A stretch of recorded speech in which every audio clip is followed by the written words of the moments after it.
سامعین حاضرین السلام علیکم ورحمۃ اللہ وبرکاتہ۔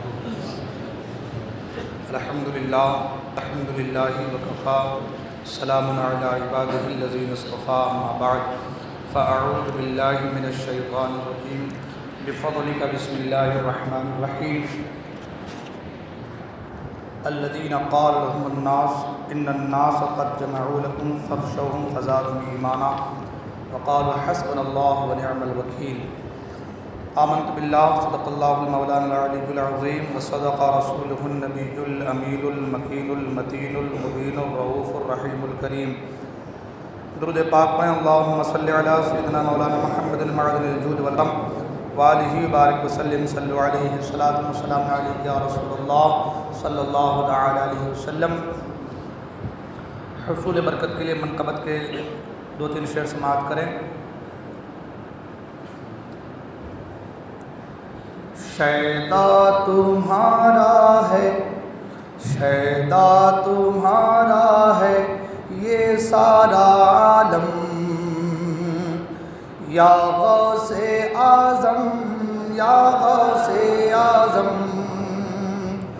شیدا تمہارا ہے، شیدا تمہارا ہے یہ سارا عالم، یا غوث اعظم یا غوث اعظم، یا غوث اعظم یا غوث اعظم۔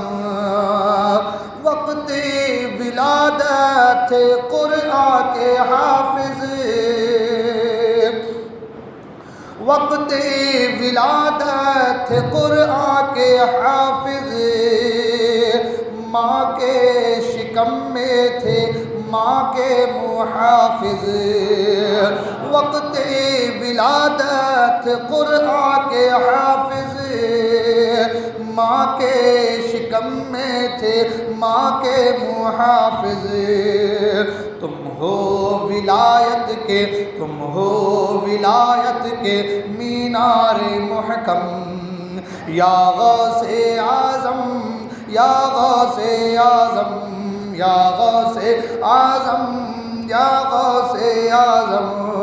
شیدا تمہارا ہے یہ سارا عالم، یا غوث اعظم یا غوث اعظم۔ بچپن میں بغداد پڑھنے کو جائیں، بچپن میں بغداد پڑھنے کو جائیں، ڈاکوں کو ڈاکے سے توبہ کرائے۔ بچپن میں بغداد پڑھنے کو جائیں، ڈاکوں کو ڈاکے سے توبہ کرائیں۔ سچ سچ بتائے، سچ سچ بتاتے ہیں صدری میں درہم، یا غوث اعظم یا غوث اعظم۔ شیدا تمہارا ہے یہ سارا عالم، یا غوث اعظم یا غوث اعظم۔ جو صدیوں کے مردے تھے ان کو جلایا، صداقم بإذن اللہ جب ہے لگایا۔ جو صدیوں کے مردے تھے ان کو جلایا، صداقم بإذن اللہ جب ہے لگایا۔ تم ڈالتے ہو، تم ڈالتے ہو بے دم میں بھی دم، یا غوث اعظم یا غوث اعظم۔ شیدا تمہارا ہے یہ سارا عالم، یا غوث اعظم یا غوث اعظم، یا غوث اعظم یا غوث اعظم۔ اور آخری شعر حضرات، رمضان کی پہلی کو تشریف لائے، رکھ کر کے روزہ جہاں کو بتائے۔ رمضان کی پہلی کو تشریف لائے، رکھ کر کے روزہ جہاں کو بتائے۔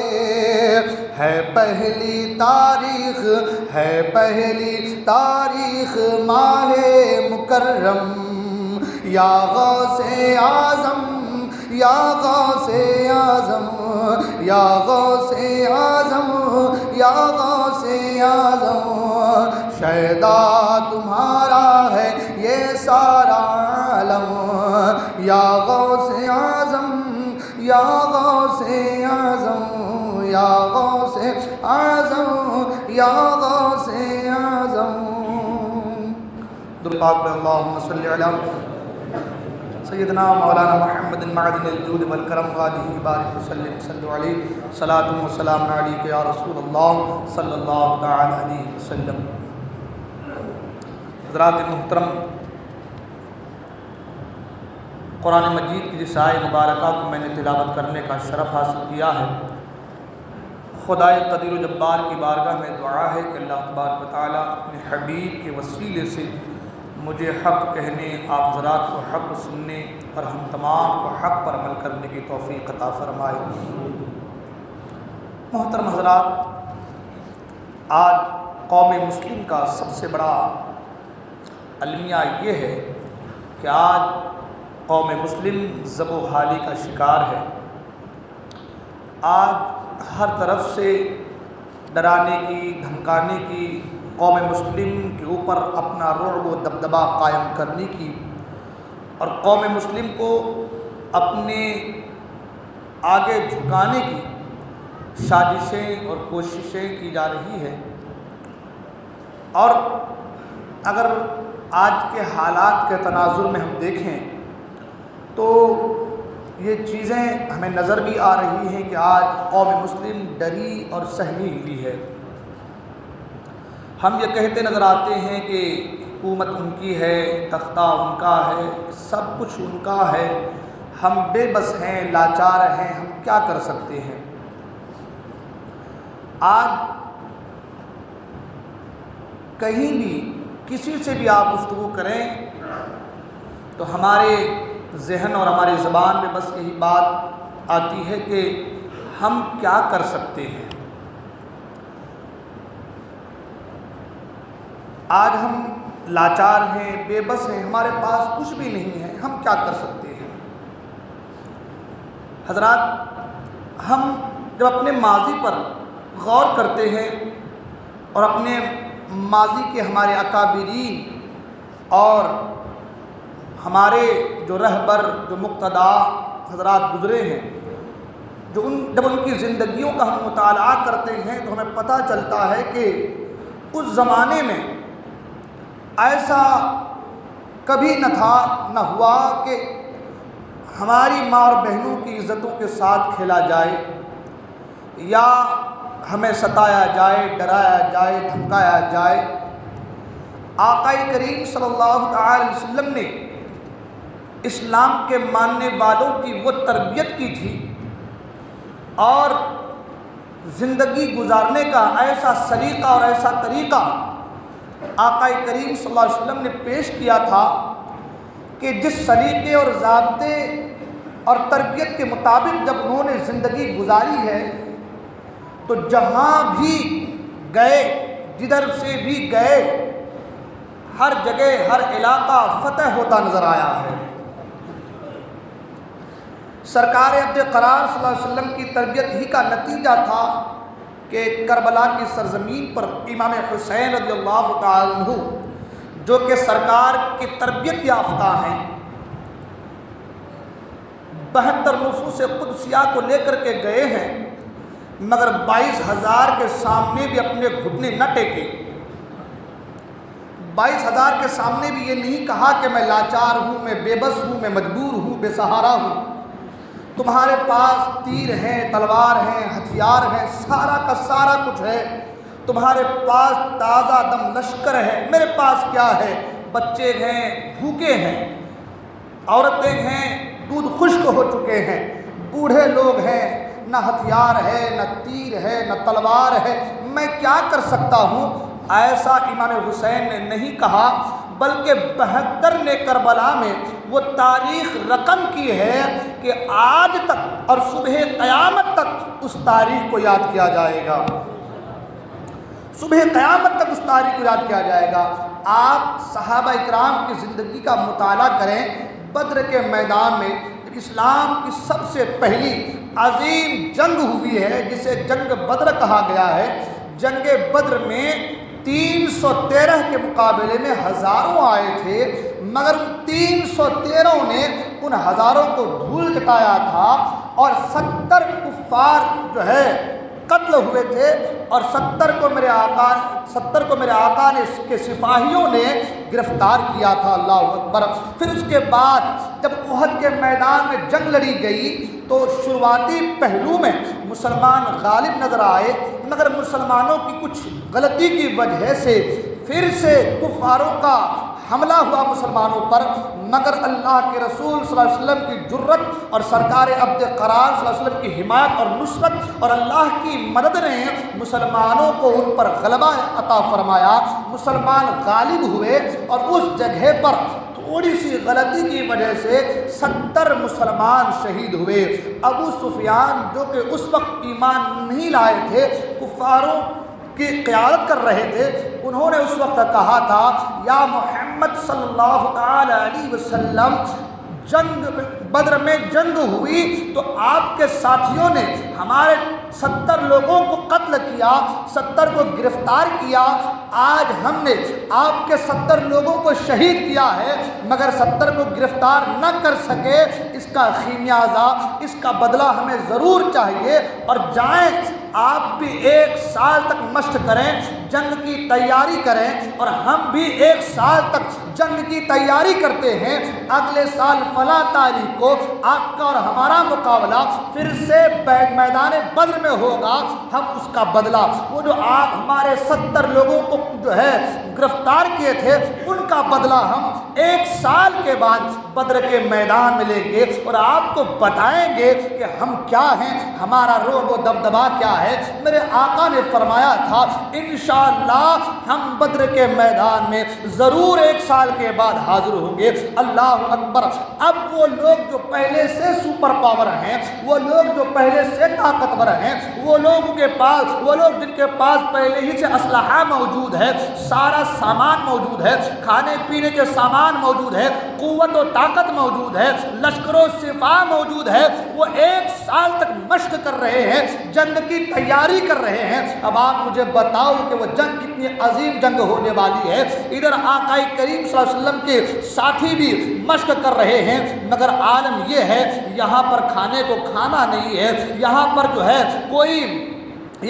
ہے کوئی ساز و سامان نہیں ہے، کوئی ہتھیار نہیں ہے، مگر اللہ تعالیٰ نے ان کفاروں کے دلوں میں مسلمانوں کا ایسا رعب ڈال دیا تھا کہ ابو سفیان نے اعلان کیا تھا کہ اس سال ہم جو محمد عربی صلی اللہ علیہ وسلم سے جو ہم نے وعدہ کیا تھا، ہم اس سال بدر کے میدان میں جنگ کرنے نہیں جائیں گے، بلکہ 1 سال اور مشق کریں گے تاکہ ہماری طاقت اور زیادہ ہو جائے، ہماری قوت اور بڑھ جائے، ہمارے لوگوں کے اندر اور صلاحیت آ جائے، اس کے بعد ہم جنگ کرنے کے لیے جائیں گے۔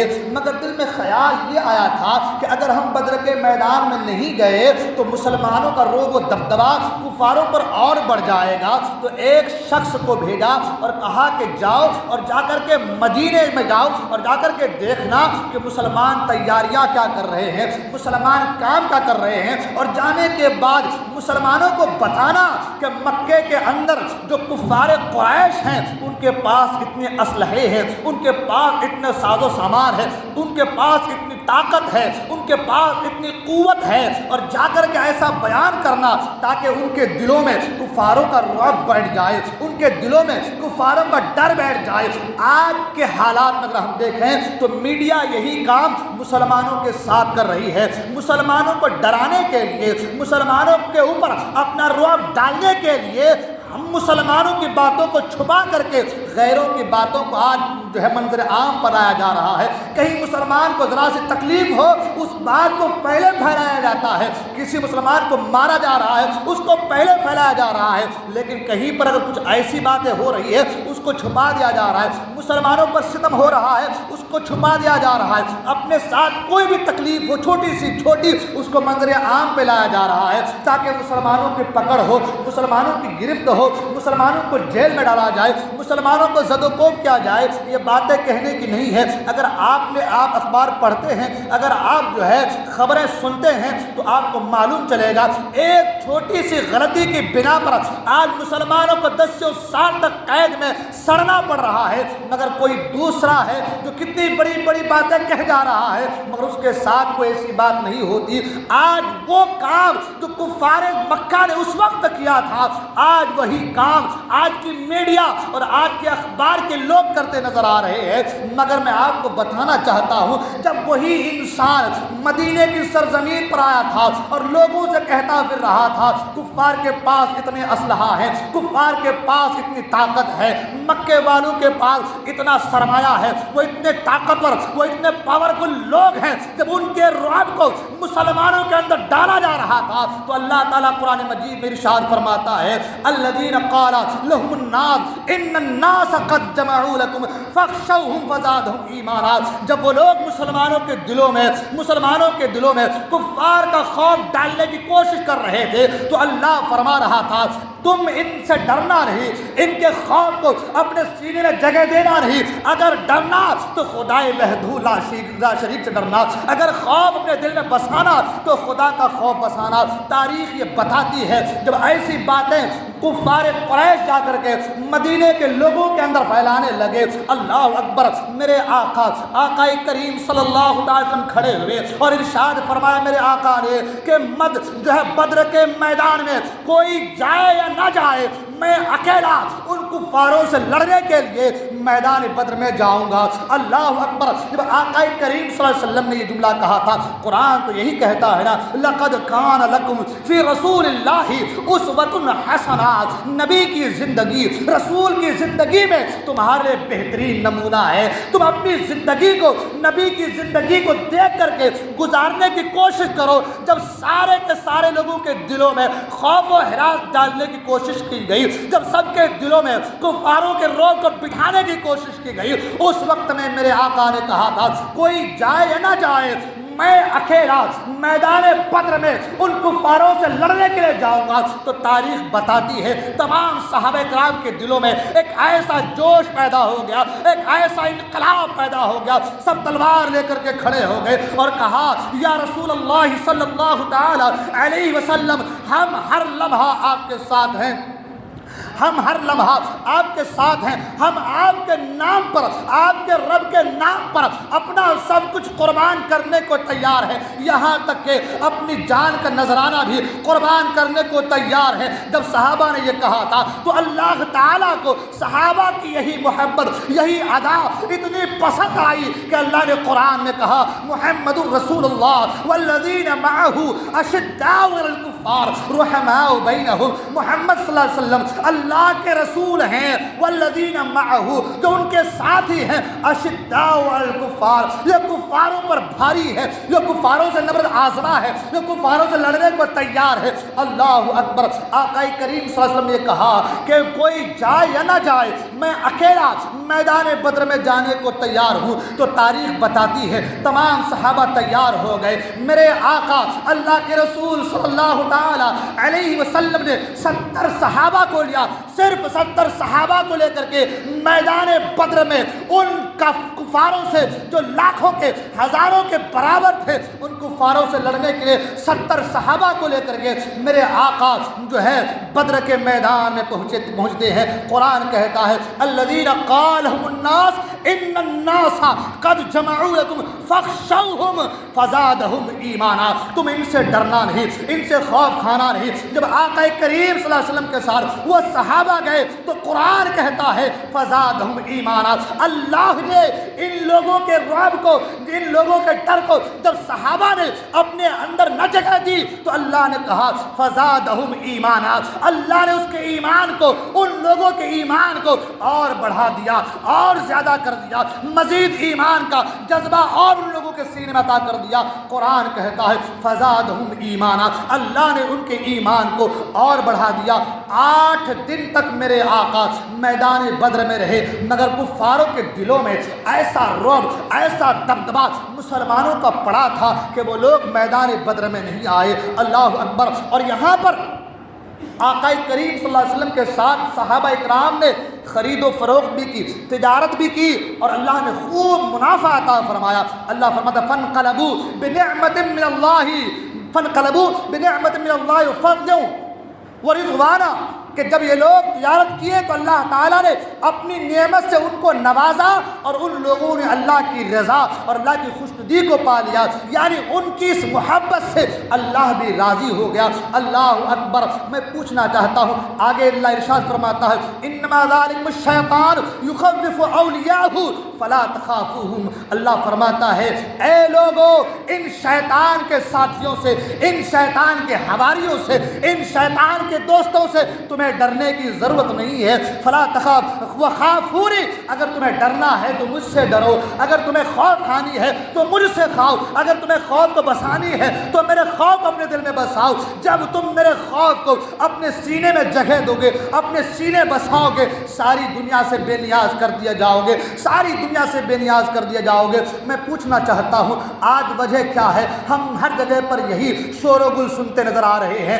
کہ ہم لاچار ہیں، ہم بے بس ہیں، ہم مجبور ہیں، ہم بے سہارا ہیں۔ مسلمان لاچار کیوں ہے؟ ارے مسلمانوں کے پاس ان کا ساتھ دینے کے لیے اس کا اسلام ہے، مسلمانوں کے سپورٹ کے لیے اس کا ایمان ہے، مسلمانوں کے سپورٹ کے لیے اس کا ایمان ہے، اس کا اسلام ہے، مسلمانوں پر رحم فرمانے کے لیے اس کا نبی ہے، مسلمانوں پر فضل و جود و عطا کرنے کے لیے اس کا کریم رب ہے، کرم کرنے کے لیے اس کا کریم رب ہے۔ وہ کریم رب جو ہر لمحہ اپنے محبوب کے چاہنے والوں کی مدد کرتا رہتا ہے۔ بدر کے میدان میں مدد کی ہے، احد کے میدان میں مدد کی ہے، جہاں جہاں آپ دیکھ لیں ہر میدان میں میرے رب نے مسلمانوں کی مدد کی ہے، مسلمانوں کی مدد کی ہے۔ میں پوچھنا چاہتا ہوں جو خدا ہر لمحہ ہر وقت تمہاری مدد کرتا رہے، جو خدا تمہیں بدر کے میدان میں تمہاری مدد کرے، احد کے میدان میں تمہاری مدد کرے، کربلا کے میدان میں تمہاری مدد کرے، جو خدا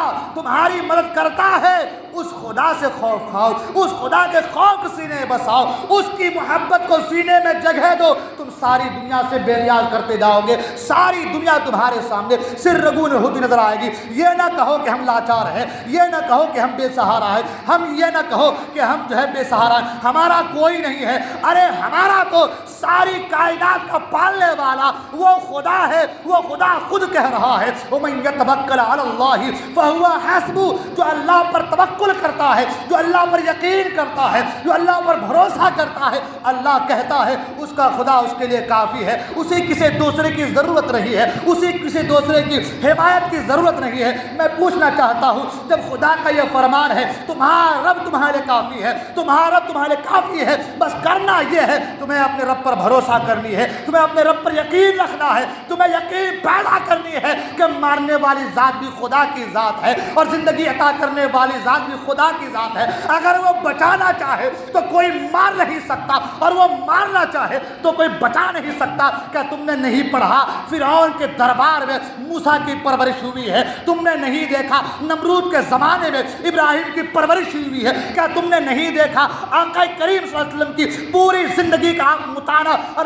جو ہے محاسبہ کریں تو آپ کو معلوم چلے گا کہ سرکار کفار قریش کے درمیان رہے، مگر دین اسلام کا ڈنکا، دین اسلام کی عظمت کو سب لوگوں کے دلوں میں بٹھا دیا۔ میں پوچھنا چاہتا ہوں جب تمہارا رب تمہارا خدا مہربان ہے، تم پر کرم کرنے والا ہے، رحم کی بارشیں کرنے والا ہے، تو جب تمہارا خدا رحیم و کریم ہے تو تمہیں دنیا والوں سے ڈرنے کی ضرورت کیا ہے؟ تم لاچار کیسے ہو سکتے ہو؟ تم مجبور کیسے ہو سکتے ہو؟ خدا تو کہتا ہے یا ایھا الانسان ما غرک بربک الکریم، اے بھاگے ہوئے انسان اپنے کریم رب کی بارگاہ میں آ جا. جب کریم رب کی بارگاہ میں آئے گا، اس سے جڑ جائے گا، کریم رب سے محبت کرنے لگے گا، تو اللہ تعالیٰ تمہاری ساری مشکلوں کو آسان فرما دے گا. یہ میں نہیں کہتا، قرآن کہتا ہے.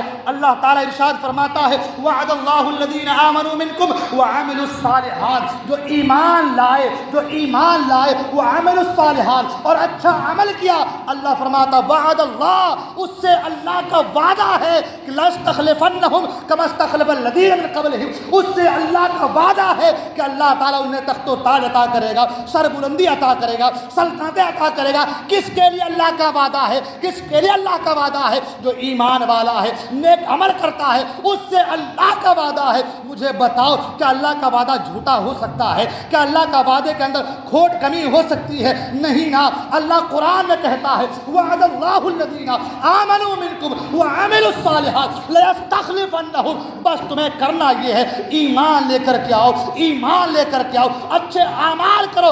اللہ کا تم سے وعدہ ہے تمہیں سر بلند کر دے گا، تمہیں عزت کا مقام عطا کر دے گا، تمہیں بادشاہت عطا کر دے گا، تمہیں سر بلندی عطا کر دے گا، تمہیں سلطنت عطا کر دے گا. بس کرنا یہ ہے، تمہیں ایمان لے کر کے آنا ہے، تمہیں اچھے اعمال کرنے ہیں.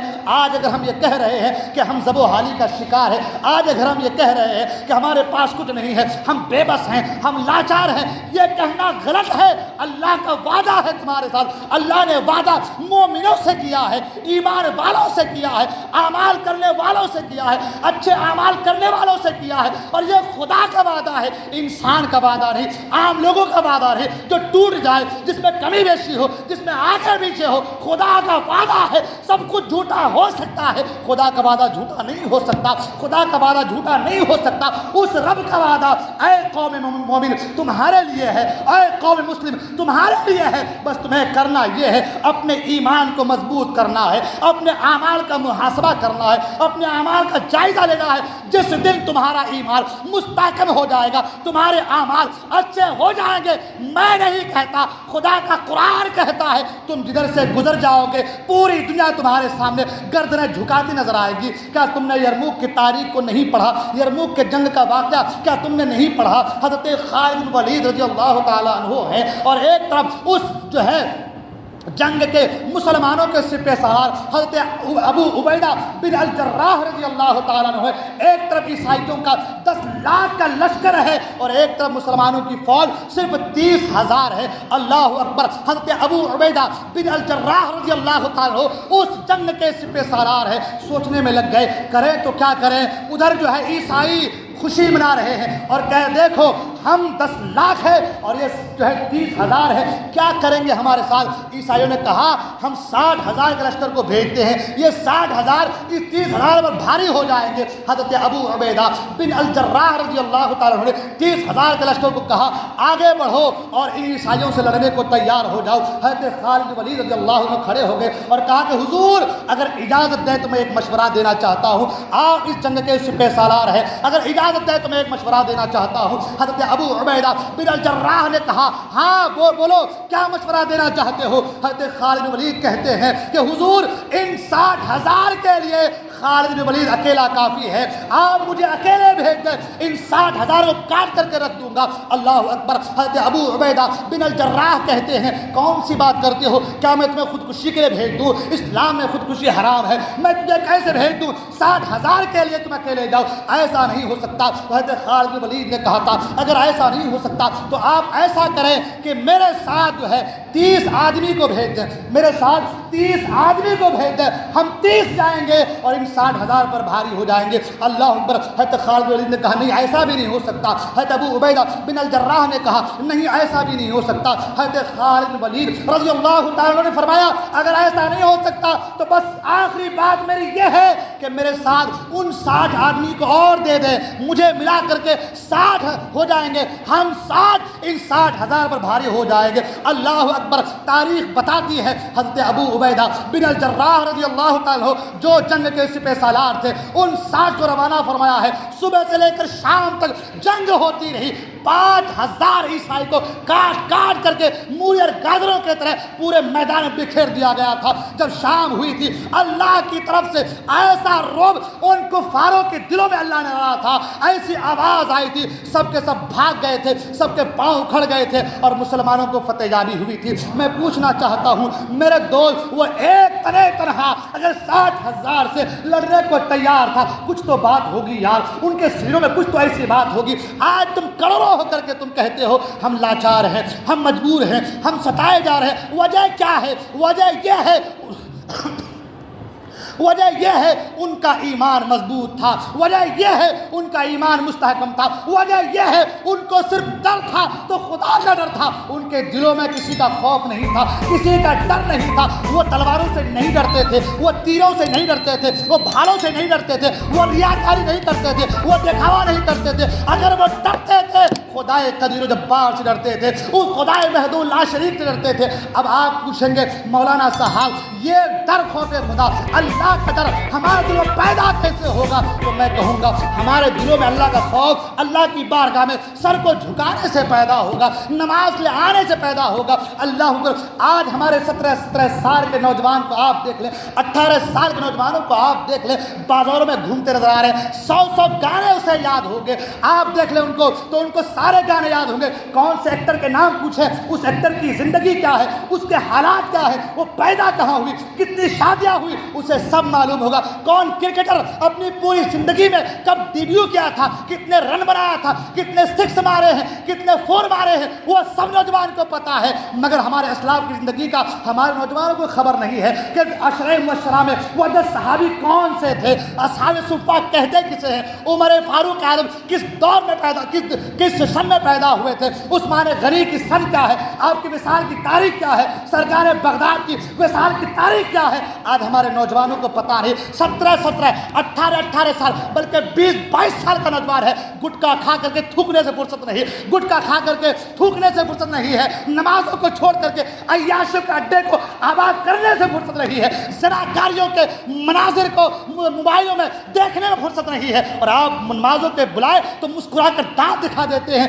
تاریخ کے اوراق کو پلٹ کر دیکھو, محمد بن قاسم بھی کوئی گزرا ہے اللہ کا بندہ. اللہ اکبر. جب کسی مظلوم لڑکی نے کہا تھا میں پریشان ہوں, مجھے کفار ستا رہے ہیں, خط لکھا تھا تو سندھ کی سرزمین پر جب وہ آیا تھا, تاریخ یہ بتاتی ہے جب محمد بن قاسم سندھ کی سرزمین پر آیا تھا تو کفاروں کے دانت کھٹے کر دیے تھے, ان کے پرکھچے اڑا دیے تھے, اور قوم مسلم کو یہ پیغام دے گیا تھا, سنو اگرچہ میں 17 سال کا ہوں لیکن میرے سینوں میں خدا کا خوف ہے, میرے دل میں اللہ کا ڈر ہے, میں ڈرتا ہوں تو صرف خدا وحدہ لا شریک ڈرتا ہوں, میرے دل میں خوف ہے تو صرف خدا کا خوف ہے. ہماری بہو بیٹیوں کی عزتوں سے اگر کھیلا جائے گا تو ہر دور میں ایک محمد بن قاسم پیدا ہوگا. میں پوچھنا چاہتا ہوں اے نوجوانوں, آج تریپورہ کی سرزمین پر تمہاری بہو بیٹیوں کی عزتوں کے ساتھ کھیلا جا رہا ہے اور تم PUBG گیم کھیلتے نظر آ رہے ہو, تم نہ جانے کیا کیا موبائل میں خرافات کرتے نظر آ رہے ہو.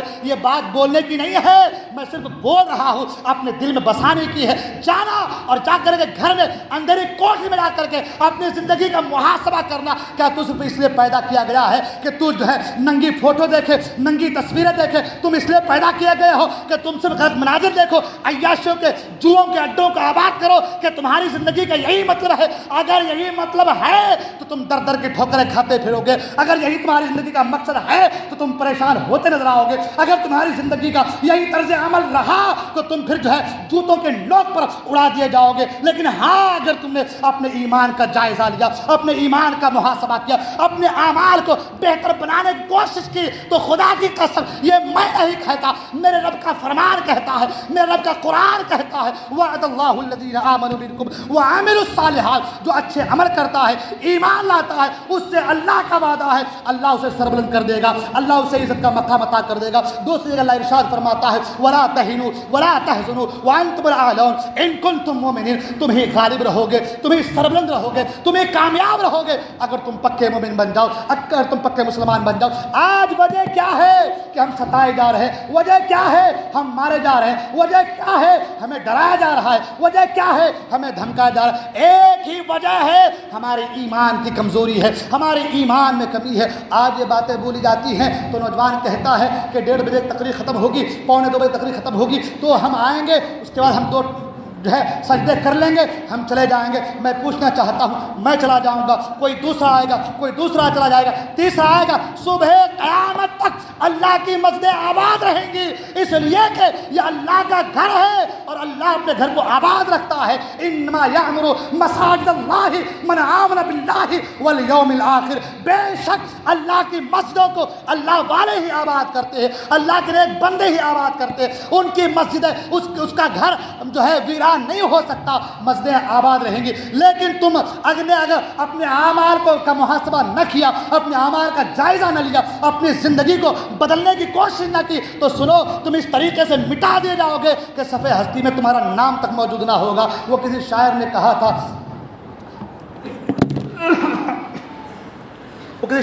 تھا، کہ تمہاری داستان تک نہ ہوگی داستانوں میں، نہ سمجھو گے تو مٹ جاؤ گے۔ اے ہندی مسلمانوں، تمہاری داستان تک نہ ہوگی داستانوں میں۔ آج یہ باتیں کرنے کی نہیں ہے، سینے میں جگہ دینے کی ہے۔ ہماری ایمان کی کمزوری کیا ہے، ہماری ایمان میں کمی کیا ہے؟ تو میں پوچھنا چاہوں گا، سب سے بڑی کمی یہ ہے کہ ہم اپنے جو پسند کرتے ہیں وہ اپنے بھائیوں کے لیے پسند نہیں کرتے۔ ہم اپنے لیے اعلیٰ کوالٹی کے محل تیار کرنا چاہتے ہیں، مگر ہمارا پڑوسی کوئی ہے تو ہم اسے دھتکارنا چاہتے ہیں۔ ہم اس کو 10 روپے 20 روپے 100 روپے دیتے ہیں، بار بار میری بارگاہ میں آتا رہے، میرے پاس آتا رہے، ہاتھ پھیلاتا رہے، دنیا والوں کو بتاتا رہوں میں کتنا بڑا امیر آدمی ہوں، میں کتنا بڑا پیسہ والا آدمی ہوں، یہ انسان بار بار میرے پاس آتا ہے۔ ایسا جو ہے ہم نے کبھی نہیں سوچا ایک بار میں اس کی زندگی کا کایا پلٹ دے، اسے اتنا دے دے کہ آج یہ زکوٰۃ مانگ رہا ہے، ایسی تجارت سے لگا دے کہ کل یہی انسان زکوٰۃ دینے کے قابل بن جائے۔ آج یہ زکوٰۃ مانگنے گیا ہے، ایسے کاروبار سے لگا دو کل یہی مسلمان کسی غیر کو زکوٰۃ دیتا نظر آئے۔ اگر ہر ایک کی سوچ، ہر ایک نے جو ہے ایسا طریقہ، ایسا زاویہ اختیار کر لیا تو میں جو ہے چیلنج سے کہتا ہوں، قوم مسلم سے غربت ختم ہو جائے گی، قوم مسلم سے غریبی ختم ہو جائے گی۔ لیکن ہمارا طرز عمل کچھ اور ہے، ہمارا طرز عمل کچھ اور ہے، ہمارا طرز عمل کچھ اور ہے۔ ہم تو ریاکاری کے بادشاہ بنے بیٹھے ہیں۔ آج ہمارا حال، ہم کہتے ہیں ہم ستائے جا رہے ہیں، ہم مارے جا رہے ہیں۔ میں نے کہا ایمان میں کمی ہے۔ میرے آقا فرماتے ہیں ایمان والا وہ ہے جو اپنے لیے پسند کرے وہی اپنے بھائی کے لیے پسند کرے۔ کیا ہم ایسا کر رہے ہیں؟ کیا ہماری زندگی میں ایسا کچھ ہے؟ میرے آقا فرماتے ہیں کہ اگر پڑوسی کھا کر کے سوئے اور اس کا پڑوس والا کوئی بھی انسان وہ بھوکا سوئے، میرے آقا فرماتے ہیں وہ ایمان والا نہیں ہو سکتا۔ پڑوسی کا مطلب یہ نہیں کہ جس کا گھر، جس کی دیوار ہمارے دیوار سے لگی ہو وہی ہمارا پڑوسی ہے، نہیں، بلکہ آگے سے 40 گھر، پیچھے سے 40 گھر، دائیں سے 40 گھر، بائیں سے 40 گھر، یہ سارے ہمارے پڑوسی ہیں۔ جو ہمارے یہاں کام کرتا ہے، جو ہمارے یہاں نوکر ہے، جو ہمارے یہاں دائی ہے، جو ہمارے ملازمت کرتا ہے، جو کپڑے برتن دھوتا ہے، دھوتی ہے، یہ سب کے سب ہمارے اپنے ہیں۔ ان کی زندگیوں کو سدھارنا یہ ہماری زندگی، ہمارا مقصد ہے۔ ان کی زندگیوں کو سدھارنا یہ ہماری ذمہ داری بنتی ہے۔ مگر کیا آج ہم ایسا کر رہے ہیں؟ اگر ہم ایسا نہیں کر رہے ہیں، ہمارا ایمان مضبوط کیسے ہے؟ ہمارا ایمان مستحکم کیسے ہے؟ ہمارا ایمان مضبوط کیسے ہے؟ اور یہی وجہ ہے جب تک ہم وہ چیز پسند نہ کریں جو چیز اپنے لیے کرتے ہیں، اپنے بھائیوں کے لیے پسند نہ کریں، ہم کامل مومن نہیں بن سکتے۔ جب تک ہم اپنے پڑوسیوں کے حقوق کو ادا کرنے کی سعی نہ کریں، ہم کامل مسلمان بن نہیں سکتے۔ تو جب ہم کامل مومن بن نہیں سکتے تو پھر ہم ستائے جائیں گے، ہم مارے جائیں گے، ہم در بدر کی ٹھوکریں کھاتے پھریں گے۔ اے لوگو، اگر چاہتے ہو تمہیں سربلندی ملے، اگر چاہتے ہو قوم تمہارے آگے سر نگو ہوتی نظر آئے، تو اے قوم مسلم اپنے روش کو بدلو، اپنے زاویے کو بدلو، اپنے نظریات کو بدلو، اپنے خیالات کو بدلو۔ جس دن قوم مسلم کا زاویہ، نظریہ اور خیالات یہ بدل گئے، انشاءاللہ ایک ایسا انقلاب آئے گا، پوری روئے زمین پر ایک ہی قوم نظر آئے گی اور اس قوم کو قوم مسلم کہا جائے گا، اس قوم کو قوم مسلم کہا جائے گا۔ شرط یہ ہے کہ ہمیں اپنے آپ کی، اپنے اعمال کا جائزہ لینا ہے، اپنے اعمال کا محاسبہ کرنا ہے۔ جس دن ہم نے یہ کام کیا، انشاءاللہ الرحمن پوری قوم ہمارے آگے، قوم مسلم کے آگے سر نگو ہوتی نظر آئے گی۔ مگر یہ کب ہوگا؟ جب ہم اپنی زندگی کا، اپنے اعمال کا محاسبہ اور جائزہ لیں گے۔ آج تو حال یہ ہے آپ باتیں یہاں کرو تو جا کر باتیں باہر ہونا، تو ایسا ہو سکتا ہے کیا؟ ایسا امپاسبل ہے کیا؟ اسے مال کی دولت نے، دنیا کی محبت نے اسے دنیا دار بنا دیا ہے، دنیا کی محبت نے اسے دنیا دار بنا دیا ہے، اور اتنا دنیا دار، اتنا بڑا دنیا دار کہ اسے دنیا کے سوا، اپنے مال کے سوا کچھ دکھتا ہی نہیں۔ تسبیح لمبی پڑھنے سے کچھ نہیں ہوتا میرے دوست، صرف لمبی تسبیح پڑھنے سے کچھ نہیں ہوتا۔ اگر حقوق تمہارے اوپر ہے، ادا نہیں کیا تو تم سپڑے جاؤ گے، پکڑے جاؤ گے۔ میرے آقا نہیں فرمایا کہ اے میرے صحابہ، ایک زمانہ ایسا آئے گا کہ ساری قومیں قوم مسلم پر ایسے ٹوٹ پڑیں گی جیسے بھوکا دسترخوان پر ٹوٹ پڑتا ہے۔ صحابہ نے کہا یا رسول اللہ، کیا اس وقت مسلمان کم ہوں گے؟ میرے آقا نے فرمایا نہیں، بہت زیادہ ہوں گے۔ جب بہت زیادہ ہوں گے تو پھر اللہ نے فرمایا کہ اللہ تبارک و تعالی ایسی قوم کے حوالے سے ساری قوموں کو اس قدر مسلمانوں پر اکٹھا کر دے گا کہ قوم مسلم کے اوپر لوگ ایسے ٹوٹ پڑیں گے جیسے کہ دسترخوان پر بھوکا ٹوٹ پڑتا ہے۔ وجہ کیا؟ تو میرے آقا نے وجہ یہ کہ دنیا کی محبت اور موت سے دشمنی، کراہیت الموت، موت سے کراہت، مرنا نہیں ہمیں، دنیا کرنا ہے۔ 70 سال 60 سال عمریں ہو گئی ہے، مگر اس وقت بھی وظیفہ اگر پڑھا جا رہا ہے تو پیسے کے لیے، اس وقت بھی وظیفہ جو ہم پڑھ رہے ہیں نا، وہ پیسے کے لیے کہ پیسہ کیسے آئے، گھر کیسے بنے، مکان کیسے بنے، بچہ کیسے سدھرے، بچی کیسے سدھرے۔ بچے کا ایک بنگلہ ہے تو 2 ہو، 3 ہے تو 4 ہو، بچی کا ایک گھر ہے تو 5 گھر ہو۔ آج بس وظیفہ بھی اسی لیے پڑھتے ہیں۔ کبھی ہم نے وظیفہ اس لیے نہیں پڑھا کہ ہمارا ایمان مضبوط ہو، ہمیں دین کی طرف قدم بڑھانے کا سلیقہ، حوصلہ ہے، کبھی ایسا وظیفہ ہم نے نہیں کیا۔ یہی وجہ ہے کہ آج ہم ستائے جا رہے ہیں، مارے جا رہے ہیں۔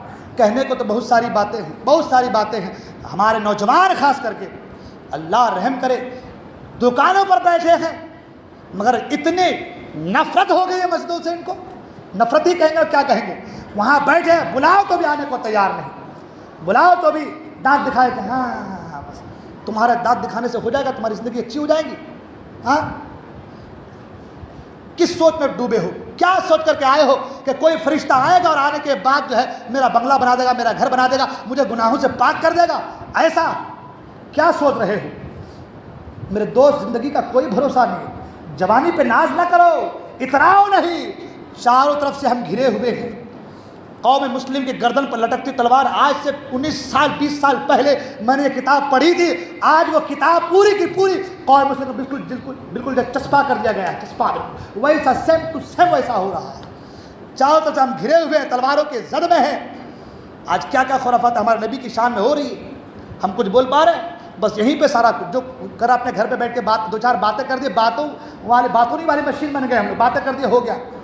ہاں، تاریخ پڑھو، جب کوئی بیٹی روتی تھی تو قوم مسلم کا 17 سالہ نوجوان آتا تھا۔ آج بیٹی رو نہیں رہی ہے، آج بیٹیوں کو کاٹا جا رہا ہے، مگر ہم PUBG کھیل رہے ہیں۔ کیوں؟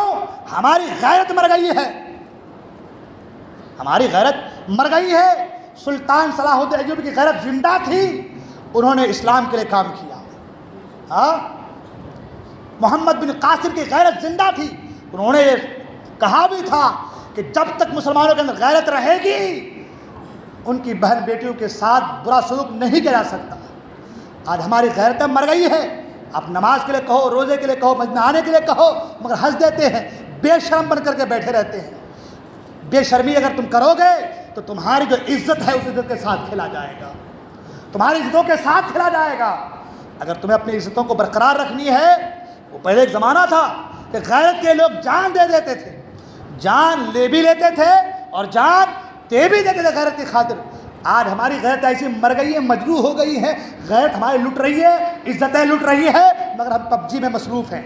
4-5 کو لے کر کے PUBG مصروف ہے۔ یہ PUBG والا نالائق در یہ ہمیں پیسہ دے گا، ہمارے گھر کو چلائے گا، ہمارے گھر کا پیسہ راشن پانی لے کر کے آئے گا، مجھے قبر میں کام آئے گا، حشر میں کام آئے گا۔ آج یہ سوچ بن گئی ہے۔ شرم نہیں ہمارے نوجوانوں کو، شرمیں مر گئی ہے، اور ان کے ذمہ دار بھی ماں باپ ہیں، ان کے ذمہ دار بھی ماں باپ ہیں۔ ماں باپ بچوں کو ٹوکتے نہیں، روکتے نہیں، بچہ ہمارا کہاں جا رہا کچھ بولتے نہیں۔ وہ عمر فاروق تھے، وہ عمر فاروق تھے، بیٹی گھر میں تھی تو گھر میں قدم نہیں رکھا، دروازے پر بیٹھ گئے، کہا حضور جاتے کیوں نہیں؟ کہا گھر میں بیٹی تنہا ہے، اللہ اکبر. حالانکہ باپ ہے نا, گھبرا سکتے ہیں نا, مگر سلیقہ دیا, طریقہ دیا کہ گھر کے دروازے پر بیٹھے ہیں, گھر کے اندر نہیں جا رہے, کہ بیٹی گھر میں اکیلے ہے, اور آج تم ننگی تصویریں اور ویڈیوز اور فوٹوز موبائلوں میں دیکھ رہے ہو. اور کیوں کر رہے ہو ایسا پوچھا جائے تو اگر ہم آج چھوٹ نہیں دیں گے ہمارے گھر میں کسی کو آنے کا, تو کوئی ہمارے کو ان کے گھر میں جانے کا پرمیشن کیسے دے گا؟ تو ہماری بہن بیٹیوں کو دوسرا دیکھے گا تو نہ ہم دوسروں کی بیٹیوں کو دیکھیں گے. تو اپنے فائدے کے لیے, دوسروں کی بہن بیٹیوں کی عزت سے کھیلنے کے لیے خود کی ماں اور بہنوں کی عزتوں کو تم نیلام کرنے کی کوشش کر رہے ہو. شرم کرو. اگر تم اسلام سے جڑے ہو, مومن ہو, مسلمان ہو, اللہ کے رسول کے سچے عاشق ہو, ان تمام گناہوں سے اپنے آپ کو باز رکھو. یہ پب جی, سبزی, گھبجی جو بھی ہے, ان تمام چیزوں کو دور کرو. تم اس لیے پیدا نہیں کیے گئے, تم پیدا اس لیے کیے گئے ہو تاکہ تم اسلام کے کام آؤ, اسلام کے کام آؤ, اللہ کی راہ میں اپنا سب کچھ قربان کرو. جس دن ہمارا یہ طریقہ بن گیا انشاءاللہ ہم کامیاب ہو جائیں گے. بولنے کے لیے بہت ساری باتیں ہیں. طوفان نوح لانے سے چشم کیا فائدہ, 2 بوند ہی کافی ہے اگر اثر کرے. بولنے کوئی غلطی ہو گئی, خدا جبار کے بارگاہ میں دعا ہے, اللہ تبارک و تعالی ہم تمام گناہ صغائر و کبائر کو معاف فرمائے. میں توبہ کرتا ہوں, استغفر اللہ ربی من کل ذنب و توب الیہ, لا الہ الا اللہ محمد رسول اللہ صلی اللہ علیہ وسلم. السلام علیکم و رحمۃ اللہ وبرکاتہ.